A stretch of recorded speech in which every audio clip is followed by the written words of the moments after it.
Atenção às 12 tribos de Israel. Atenção, povos. Se reúnam para aclamar o novo rei de Israel, filho de Davi, Salomão, toma posição ao trono, se assenta. Agora, governante de Israel, o terceiro rei de Israel, Salomão. Aclamem, aclamem, aplausos ao rei.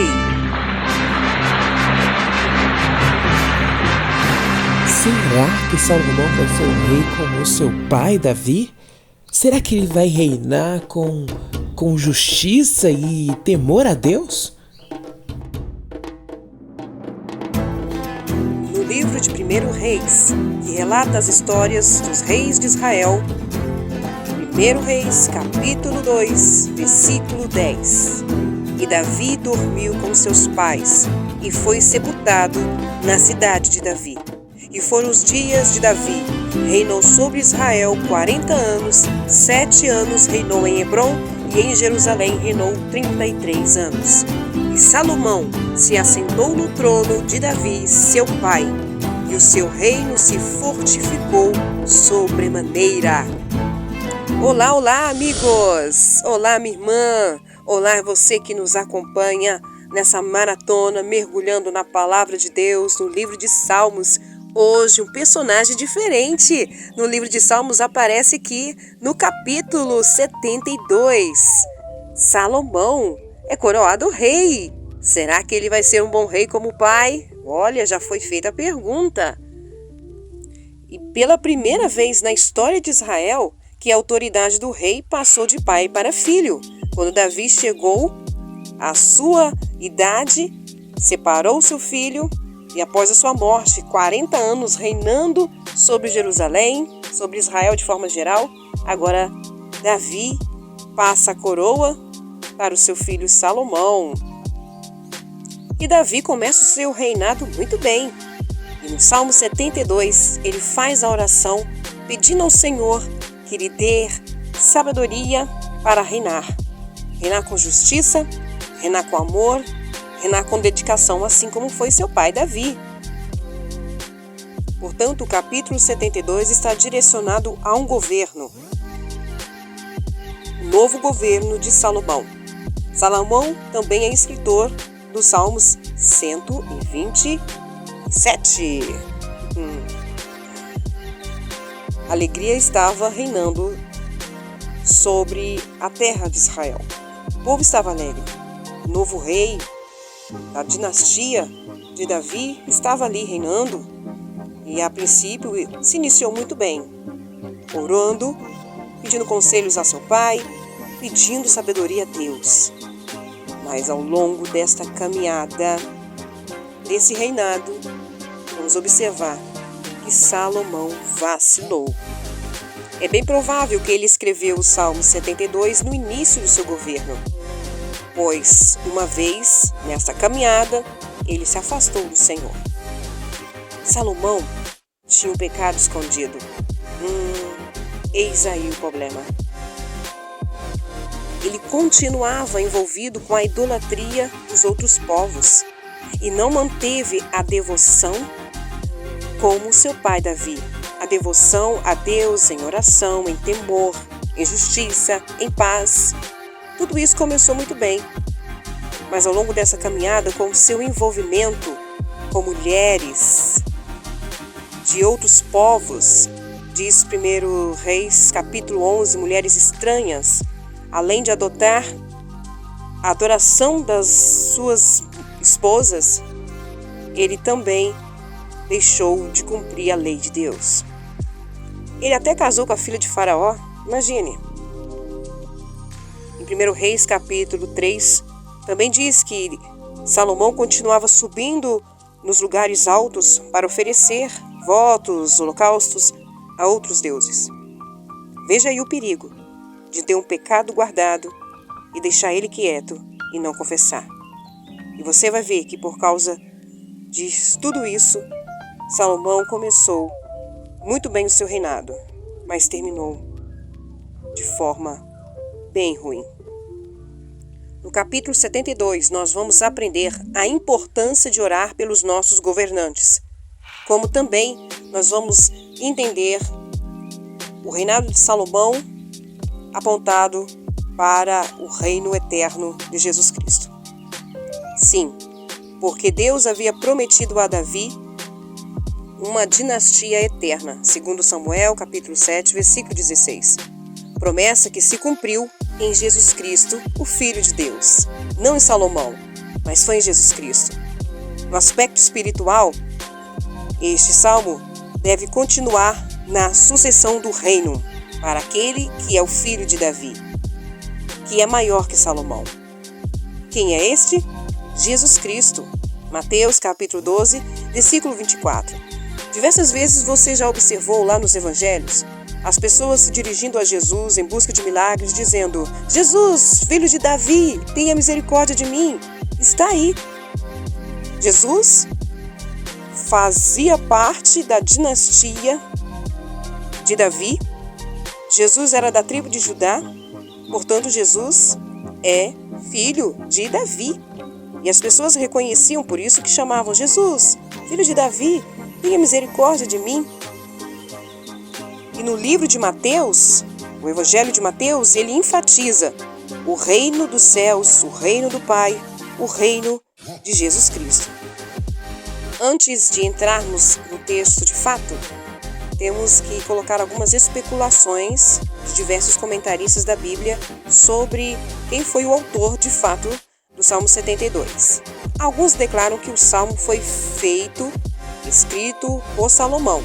Se na tradução do hebraico estiver assim, por de Salomão, ele então vai ser o autor, porque o autor escreve sobre si mesmo na terceira pessoa. Agora, se na tradução do hebraico estiver para Salomão, é bem possível que Davi seja o autor deste capítulo. Até porque, eu quero que você abra aí a sua Bíblia, por favor. No Salmos 72, no versículo 20, nós temos aqui uma doxologia. O que é isso? É o termo usado na literatura hebraica para se fechar um conteúdo. Então vamos ler? Findam aqui as orações de Davi, filho de Jessé. O versículo 19 diz assim: Bendito seja para sempre o seu nome glorioso, e encha-se toda a terra da sua glória. Amém e amém.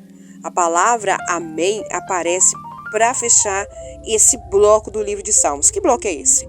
Você que nos acompanha desde o início tem aprendido que o livro de Salmos é dividido em 5 blocos ou em 5 partes, que vão dos capítulos 1 ao 41, segundo bloco do capítulo 42 ao 72, aonde nós estamos, o terceiro bloco do 73 ao 89, o quarto bloco do capítulo 89 ao 105 e o último bloco do 106 ao 150. Portanto, quando ele coloca aqui a palavra amém, ele está fechando esse bloco de estudos que a maioria destes salmos que nós estudamos pertence a Davi. Então, em cada um dos 3 primeiros blocos ou partes, termina com a palavra amém, amém, um amém duplo. O quarto bloco termina com um amém e aleluia. E o último termina com uma coleção de aleluia, aleluia, aleluia, que é lá no Salmo 150. Por quê? Porque a partir do Salmo 73, que vamos estudar amanhã, vem vários outros autores. Vem gente nova por aí, hein? Começando então o terceiro bloco do livro de Salmos. E é interessante que Davi termina esse bloco trazendo 4 orações específicas que já estudamos. Só para você lembrar aí, olha lá. No capítulo 69, nós vemos a oração do sofrimento, que você já acompanhou conosco. No capítulo 70, nós observamos aí a oração do desesperado. Vem, Senhor, socorre-me, apreste. No capítulo 71, nós vamos ver a oração do idoso, a importância, do idoso, a oração do idoso na sua velhice.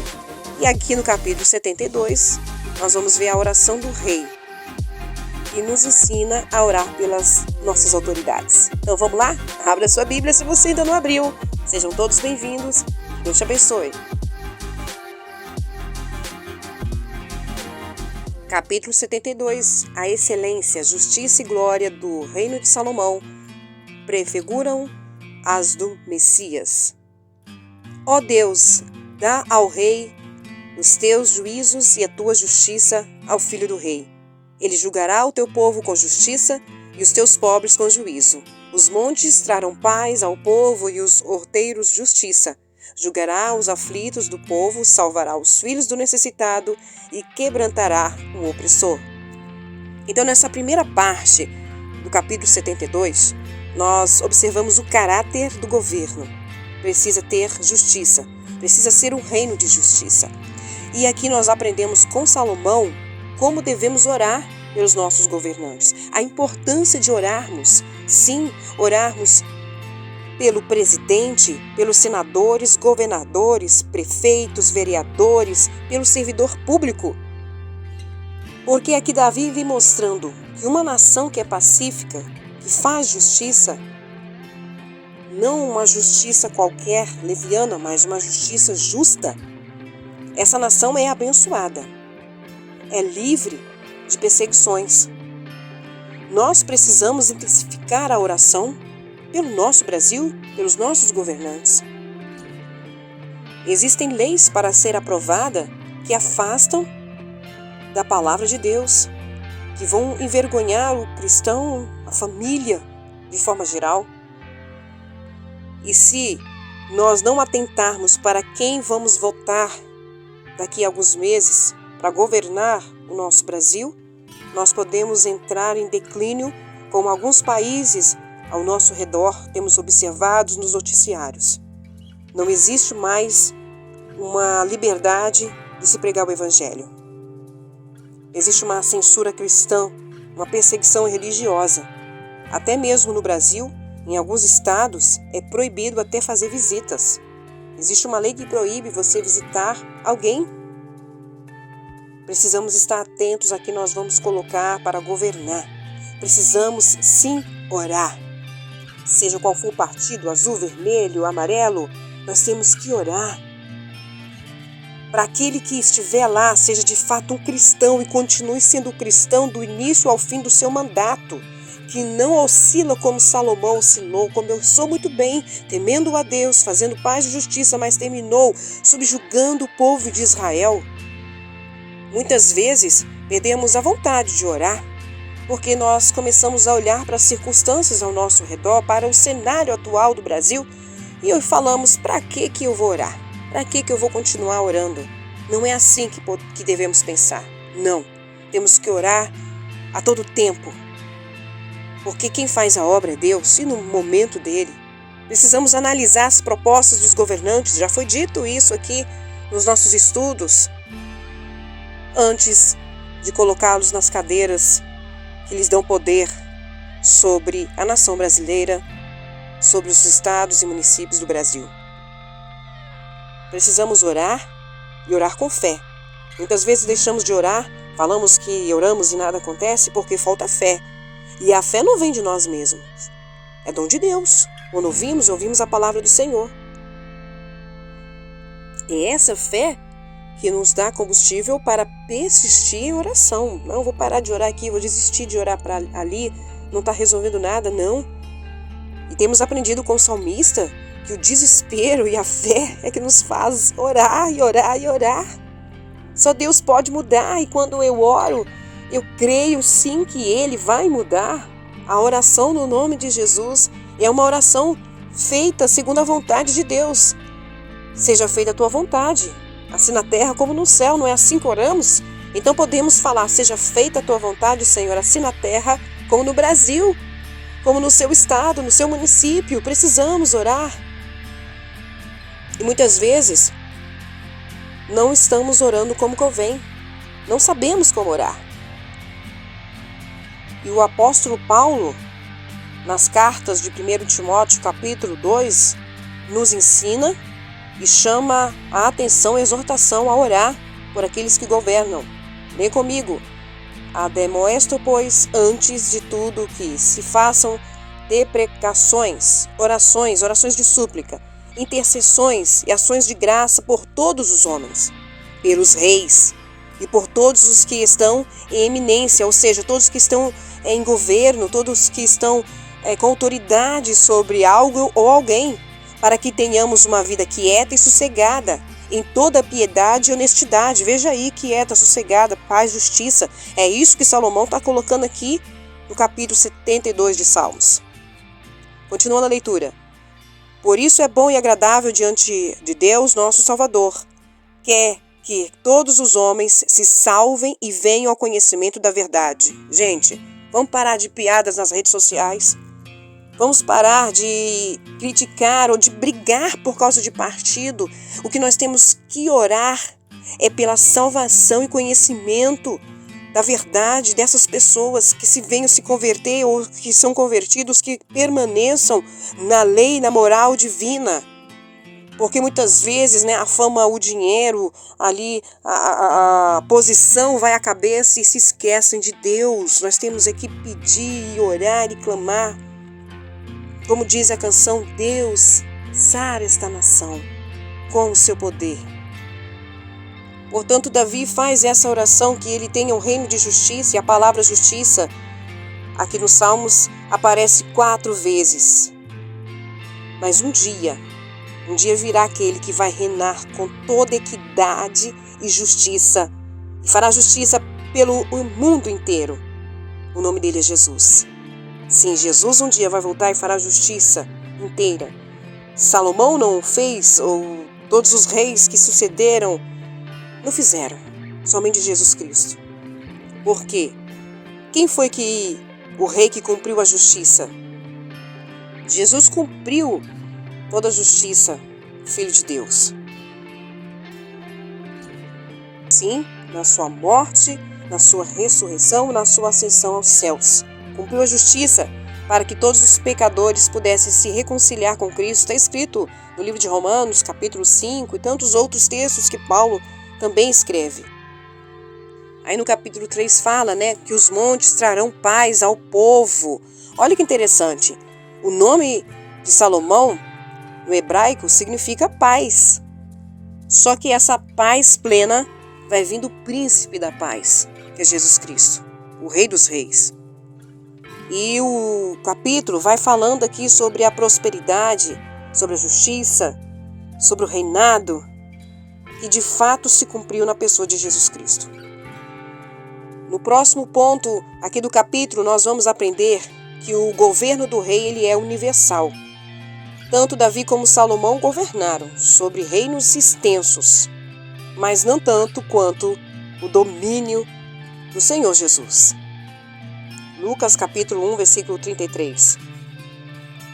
Davi, olha só que interessante, Davi ele obteve o controle do reino por meio de suas conquistas e deixou tudinho para o seu filho Salomão, que fortaleceu esse reino com um tratado de paz com diversas nações. E aqui no versículo 10 diz assim: os reis de Tarsis e das filhas trarão presentes, os reis de Sabá e de Sebá oferecerão dons. Então eram reinos de sua época em que ele fez tratado de paz. E assim diversos reinos em sua volta viviam em paz com Salomão. É por isso que até Sabá e as tribos nômades da época, na região ali da Arábia, chegaram para pagar tributos a Salomão. Isso mostra a grandeza, o poder de Salomão, a sabedoria, a maneira que ele tinha de conquistar. É claro que no início do seu reinado, Salomão demonstrou toda essa preocupação de justiça, de pacificação. Porém, os seus valores foram mudando conforme ele foi se unindo com essas mulheres. Em muitos casos, ele teve casamento com as mulheres de outros reinos para sustentar este tratado. Você pode dizer, mas ele fez por uma boa causa. Mas se saiu do princípio, não tem nada de bom. A gente tem que entender isso. né? Não podemos usar os meios para chegar no fim, que é muito bom, mas temos que andar no meio e no fim, nos princípios da palavra de Deus. No terceiro ponto aqui do capítulo, nós vamos ver que Salomão desejava um reino compassivo, nos versículos 12 ao 14. O rei de Israel era considerado um pastor escolhido por Deus, que cuidava com amor do rebanho do Senhor. Qualquer cidadão tinha acesso ao rei para obter e julgar nas resoluções dos seus problemas legais. Então, eles tinham acesso a esse rei. E a gente observa, né, o acesso do rei com o povo quando ele julga a causa de duas prostitutas. Não sei se você se lembra dessa história. As duas tinham bebê, uma delas morreu e a outra começou a dizer que aquele bebê era dela. Então eles levaram para o rei Salomão e o rei Salomão falou assim: o seguinte, já que vocês estão brigando por causa desse bebê, eu vou dividi-lo em duas partes e cada mãe fica com um pedacinho do bebê. Claro que ele não ia fazer isso. Foi a sabedoria de Deus naquele momento. E aí a mãe verdadeira, né, começou a chorar e se lamentar, e a outra que não era ficou inerte ao que estava acontecendo, não estava nem aí. Então Salomão entendeu que aquela mãe que chorava, que pedia, de fato era a mãe. Então as pessoas tinham acesso a Davi, né, e ele julgava ali com amor, e a gente tipifica isso em Jesus Cristo, né? Ele é o Senhor Salvador, com grande compaixão, ele veio salvar a humanidade. E o próximo tópico do capítulo, nós observamos aqui que era uma nação próspera. A aliança de Deus com Israel lhes garantia prosperidade, desde os governantes e os povos obedecessem os seus mandamentos. Então veja que existe aí uma razão ou um princípio. É obedecer. A gente está falando de princípio, então vamos lá. O princípio é obedecer. Se vocês obedecerem aos meus mandamentos, haverá prosperidade, haverá justiça, haverá paz. Por isso que nós entendemos que devemos orar pela nossa nação, né? Se não há uma obediência à palavra de Deus, se não há valores bíblicos, estou falando só valor cristão, moralidade, né? Um valor moral, no sentido geral, de uma justiça geral também, a nação vai se destruindo, em todos os seus fatores, todos os seus segmentos, econômico, social, político, educacional, hospitalar.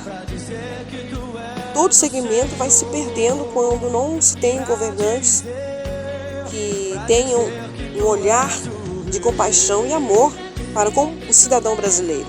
Quantos que entram, né, para ser presidente, ou prefeito, ou vereador, enfim, tem o governo em suas mãos, mas acabam roubando dinheiro público, utilizando para o seu próprio deleite. Então nós precisamos orar pela nossa nação. Agora é interessante, gente, que a prosperidade de Israel não seria apenas política, o rei, mas também econômica, ouro espiritual, oração, comercial, colheitas abundantes. Em cumprimento à aliança que Deus fez com Abraão. Olha só, a gente vai lá para Gênesis capítulo 12.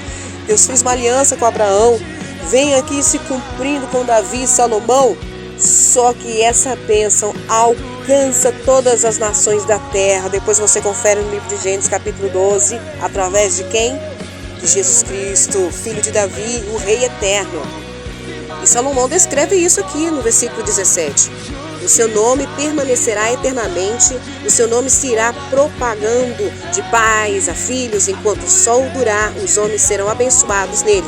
Todas as nações lhe chamarão bem-aventurado. Quem é? É Jesus Cristo, Filho de Deus. Um dia todas as nações vão confessar que Jesus é o Senhor. E no final aqui, nos versículos 19 e 20, temos a bênção final. Como já falei, não faz parte do salmo propriamente dito, mas sim de toda a constituição do bloco do Salmos, né, o bloco 2, que nós já explicamos. Agora, sem dúvida, é uma conclusão apropriada, pois ressalta a glória do Senhor.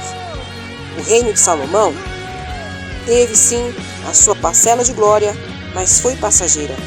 Quando Jesus reinar sobre a terra, a glória de Deus será revelada como nunca antes. Deus te abençoe. Permaneça firme, hein? O convite já foi feito. Então permaneça firme para você fazer parte deste reinado de Jesus Cristo. Deus te abençoe. Assim como Salomão, Senhor, nós oramos. Oramos para que o Senhor tenha misericórdia da nossa nação. Mais uma vez te clamamos. Tenha misericórdia daqueles que vão governar, daqueles que já estão governando. Senhor, que não percam o foco, que não percam a justiça, a moralidade, a compaixão para com o povo cidadão brasileiro. Mas eu também te peço que possamos orar a Ti, como descreve o Salmo 72, que venha o Teu reino, que seja feita a Tua vontade, porque esse reino é um reino eterno, é um reino de paz, é um reino de justiça eterna.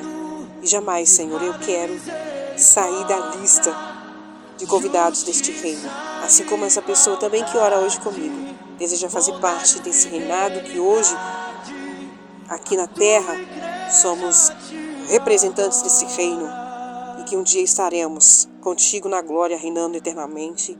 Amém e amém.